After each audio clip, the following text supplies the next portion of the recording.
जय श्री राम बंधुओं।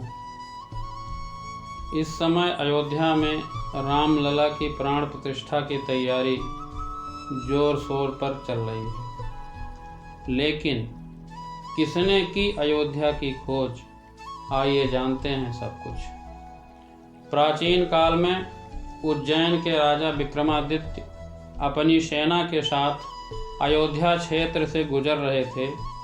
उसी समय उन्हें इस भूमि पर एक अलग सा सकारात्मक ऊर्जा का आभास होता है।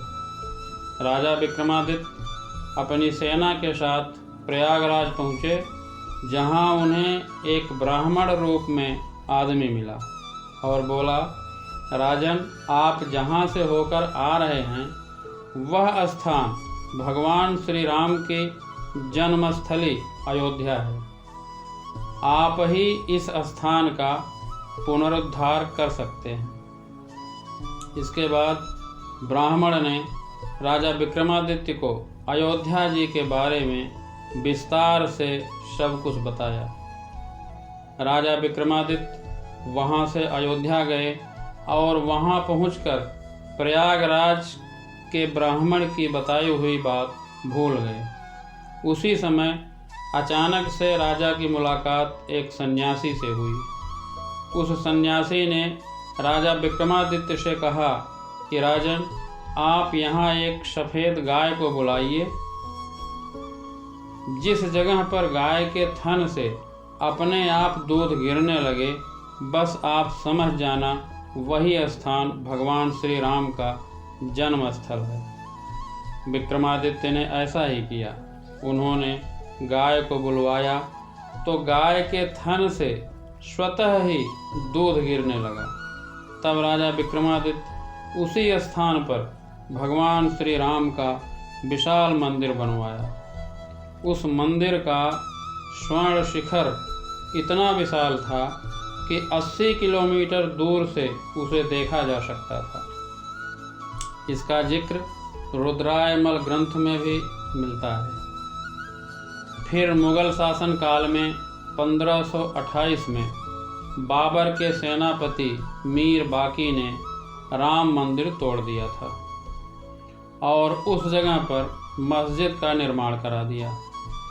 तब से यहाँ पर मुगल सेना नमाज अदा करने लगी। कुछ दिन के बाद राजस्थान के राजा ने मस्जिद के बगल में राम चबूतरा का निर्माण करवाया, जिसके बाद से हिंदू लोग राम चबूतरे पर पूजा करते थे। समय बीतता गया। इस बीच कई बड़े दंगे भी हुए। 1853 में इस जगह के आसपास पहली बार दंगा हुआ। 1859 में अंग्रेजी प्रशासन ने विवादित जगह के आसपास बाड़ लगा दी। मुसलमानों को ढांचे के अंदर और हिंदुओं को बाहर चबूतरे पर पूजा करने की छूट दी गई। 23 दिसंबर 1949 को जब भगवान राम की मूर्तियां मस्जिद में पाई गईं, तो यूपी सरकार मूर्तियों को हटाने का आदेश दे दिया। लेकिन जिला मजिस्ट्रेट दंगों और हिंदुओं के भावनाओं के भड़कने के डर से इस आदेश को पूरा करने में असमर्थता जताई। तब सरकार ने इसे विवादित ढांचा मानकर ताला लगवा दिया। 1950 में फैजाबाद सिविल कोर्ट में 2 अर्जी दाखिल की गई। इसमें एक में रामलला की पूजा की इजाज़त और दूसरे में विवादित ढांचे में भगवान राम की मूर्ति रखे रहने की प्रार्थना की गई। 1959 में निर्मोही अखाड़ा ने तीसरी अर्जी दाखिल की। 1961 में यूपी सुन्नी वक्फ बोर्ड ने अर्जी दाखिल कर विवादित जगह के पोजीशन और मूर्तियां हटाने की मांग की। 1984 में विवादित ढांचे की जगह मंदिर बनाने के लिए विश्व हिंदू परिषद ने एक कमेटी गठित की। 1986 में फैजाबाद के जिला जज हिंदुओं को पूजा करने की इजाज़त देते हुए ढांचे पर से ताला हटाने का आदेश दिया। 6 दिसंबर 1992 में विश्व हिंदू परिषद और शिवसेना समेत दूसरे हिंदू संगठनों के लाखों कार्यकर्ताओं ने विवादित ढांचे को गिरा दिया। देश भर में सांप्रदायिक दंगे भड़के, जिनमें 2000 से ज़्यादा लोग मारे गए। साल 2010 में इलाहाबाद हाई कोर्ट ने अपने फैसले में विवादित स्थल को सुन्नी वक्फ बोर्ड, रामलला विराजमान और निर्मोही अखाड़ा के बीच 3 बराबर हिस्सों में बांटने का आदेश दिया। 2011 में सुप्रीम कोर्ट ने अयोध्या विवाद पर इलाहाबाद हाई कोर्ट के फैसले पर रोक लगाई। 2017 में सुप्रीम कोर्ट ने आउट ऑफ कोर्ट सेटलमेंट का आह्वान किया।